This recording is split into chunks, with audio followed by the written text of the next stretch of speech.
right, so we're gonna do something a little bit different today. We've never done this. Clearly, if you guys have seen around my shop, I'm a bit of a gun enthusiast. And something my father-in-law and I have always wanted to do with some of this is make gun stocks. So in milling out a project for my buddy here, who's currently behind the camera, we're gonna try it and make some gun blanks out of this. And you guys wanna take a look at this and see just how pretty it is on this side. And so something I've learned when looking for gun stocks, see how this grain kind of dumps down right here? You want that in the grip of your gun, where you're actually gonna hold on to. Or you want it straight flat through. But positioning a gun right here on this right now, it would drop down. This would be your stock, your action would be right here, barrel down here, and then this drops down into your handle and goes into the actual stock itself. The beauty of this piece of wood here is not necessarily on this side. From watching videos here on the Great YouTube University, there are several different grades of gun stock, and I believe that this one is gonna fall into premium because although it matches on this side, I don't think it perfectly matches the other side. So if you can carry that grain all the way through the stock, that's what makes it, I forget what the hell, I'll punch it in here, top grade gun stock material.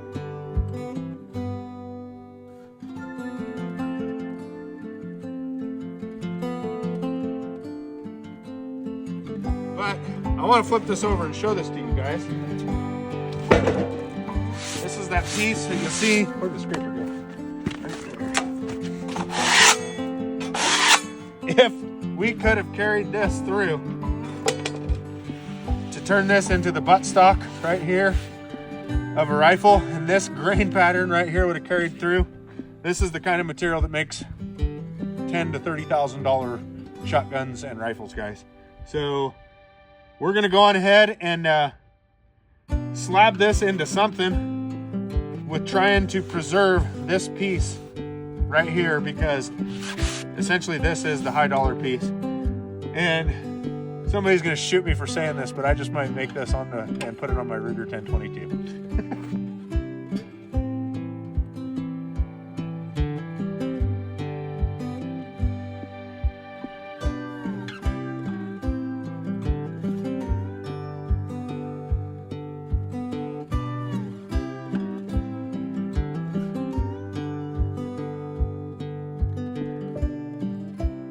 So you guys can see this lighter colored area here. You know, that's the sap layer.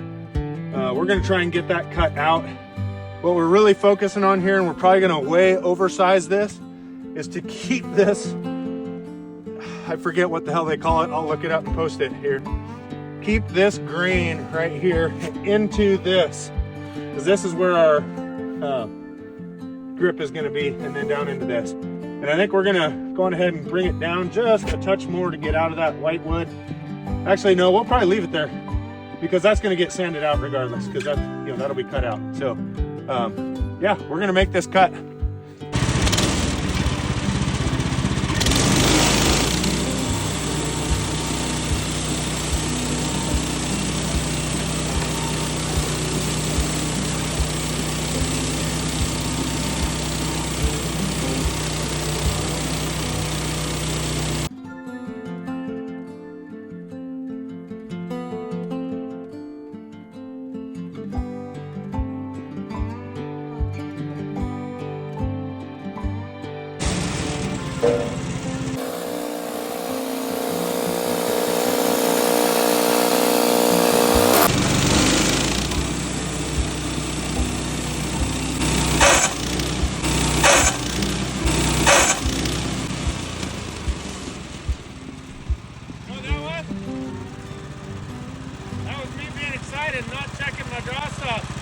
Hey guys, two guys timber framing. I get to get a sticker finally. Oh yeah, that Ripper 37 didn't stand a chance. She's smoked. Well, crap. Well guys, that's what happens when you get excited about making a real nice piece of wood. So I'm gonna get this blade swapped out here real quick, and we'll finish this cut without the draw stops in the way. There is a tool that would have saved me from doing that, and I have that tool. It's called a Gustaf Guard. Sadly, it's all the way over there in my shed. It just cost me a $27 blade.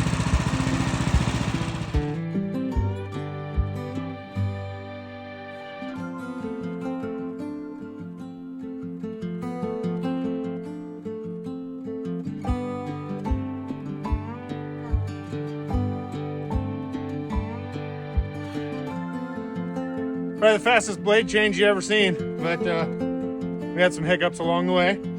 And so we flipped this bad boy over. We're not gonna hit our draw stops this time. We're gonna have to take a little chunk off the top, which kind of saddens me, but we got some pretty gnarly cut, or cracks right here. I don't know that this piece would be anything great, maybe a short mantle. This live edge is pretty gnarly, a lot of taper to it, so just gonna lop it off. We'll throw it in the scrap bin. We'll find something else to do with it, but we're gonna get this fired back up, make that cut, and then cut out our blank.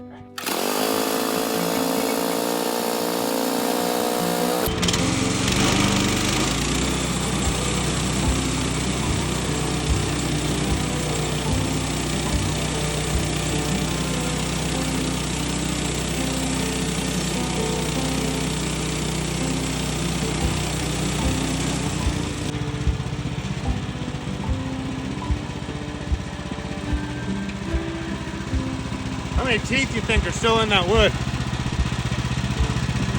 Thinking that, I'm actually gonna go just a little bit short here. This is a 7-inch slab.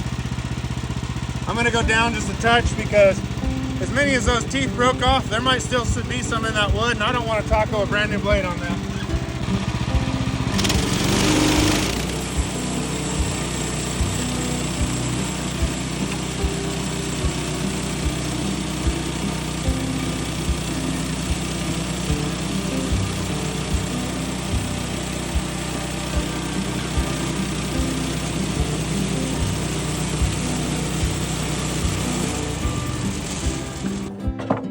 Not every day is a good day, but a good day or a bad day sawing logs is better than a good day at work.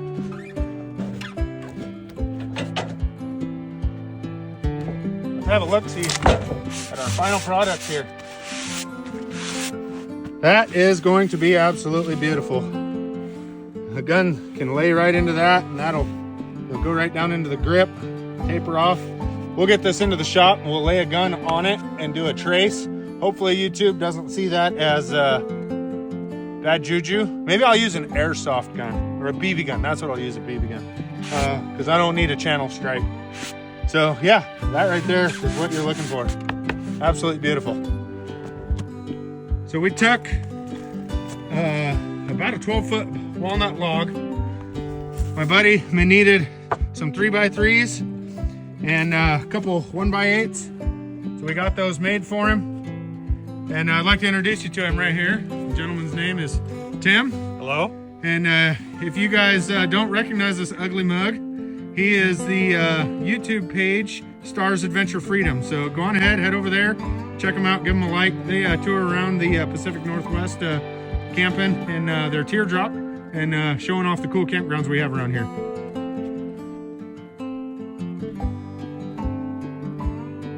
Some of the other stuff that we had, we got a big chunk there, got a couple cracks. What's that look like? Got some really pretty color, especially down on that end. We'll make something out of it anyways. And then we got our gunstock blank there. Clearly it's way too long. We can actually pull a couple of them out of it. And then we got some more scrap material.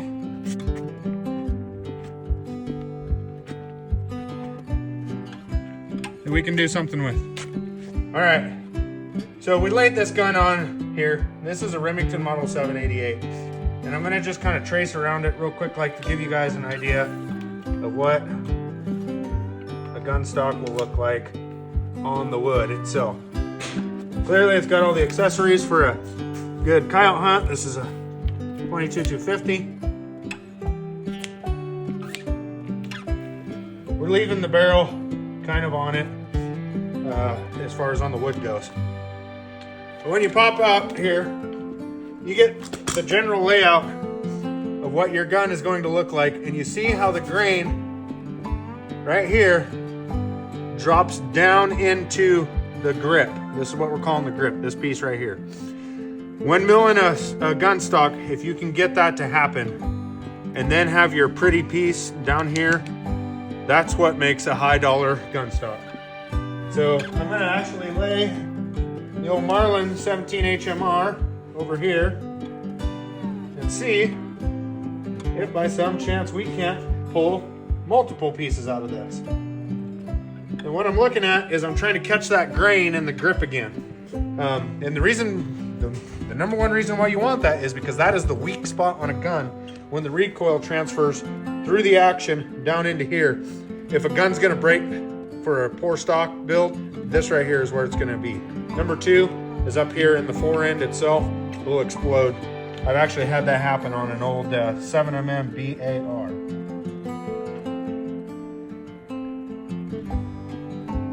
I actually think that I will be able to pull 2 blanks out of here for the 2 guns that I've wanted to build stocks for. I actually have a Ruger 1022 that's just a plain Jane dinky stock.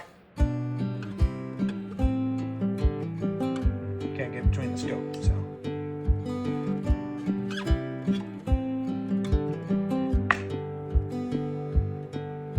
There's one right there. And then I think I'm gonna lay that 1022 right down there, and I'm gonna make another stock out of this one piece of wood.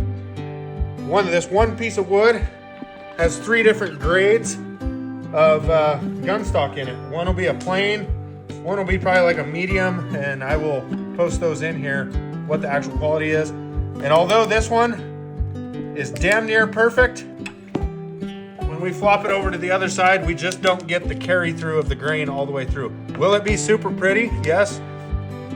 Maybe it will be higher grade than I think. I'm no judge. Why don't you guys let me know what you think? Other than that, I'm gonna go ahead and lop these other chunks into pieces that I think will work good for gun stocks. If you guys are gonna mill for gun stocks, the common dimensions are about 6 inches tall, 2.5 inches wide by 36 inches long, and that will cover a gun maker for being able to build anything he wants out of that. If you're being very specific and you know exactly what kind of gun you're building for, not a full-length gun like this, but an actual shotgun, you can pick and choose your pieces a lot better, and they can make shorter and you can make more pieces out of that. Probably a better use of your wood. That being said, thank you guys for watching. If you've enjoyed this, ring the little bell icon for future stuff coming. Like and subscribe, we greatly appreciate it. If you want to buy us a coffee, check out the Ko-fi link down below.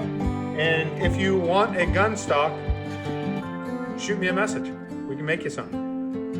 Well, not the gun stock. We'll make the blanks. Have a good day, guys. Thanks for watching.